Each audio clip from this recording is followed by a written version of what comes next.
राजू बना सरपंच। एक बार राजू को गांव का सरपंच बना दिया गया। गांव वालों ने सोचा कि छोरा पढ़ा लिखा है, समझदार है, अगर ये सरपंच बन गया तो गांव की भलाई के लिए काम करेगा। मौसम बदला।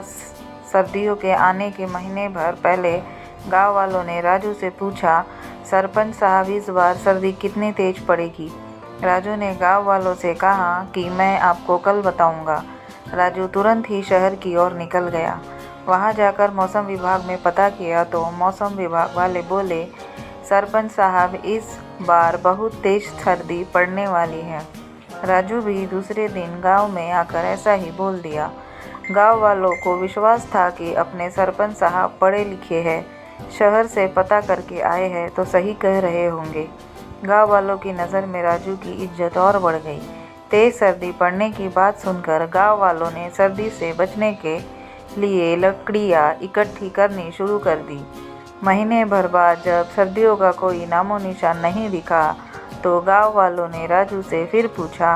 राजू ने उन्हें फिर दूसरे दिन के लिए टाला और शहर के मौसम विभाग में पहुंच गया। मौसम विभाग वाले बोले कि सरपंच साहब आप चिंता मत करो, इस बार सर्दियों के सारे रिकॉर्ड टूट जाएंगे। राजू ने ऐसा ही गांव में आकर बोल दिया। राजू की बात सुनकर गांव वाले पागलों की तरह लकड़ियां इकट्ठी करने लग गए। इस तरह 15 दिन और बीत गए, लेकिन सर्दियों का कोई नामो निशान नहीं दिखा। गांव वाले राजू के पास आए। राजू फिर मौसम विभाग जा पहुंचा। मौसम विभाग वालों ने फिर वही जवाब दिया कि सरपंच साहब आप देखते जाइए कि सर्दी क्या जुल्म ढाती है।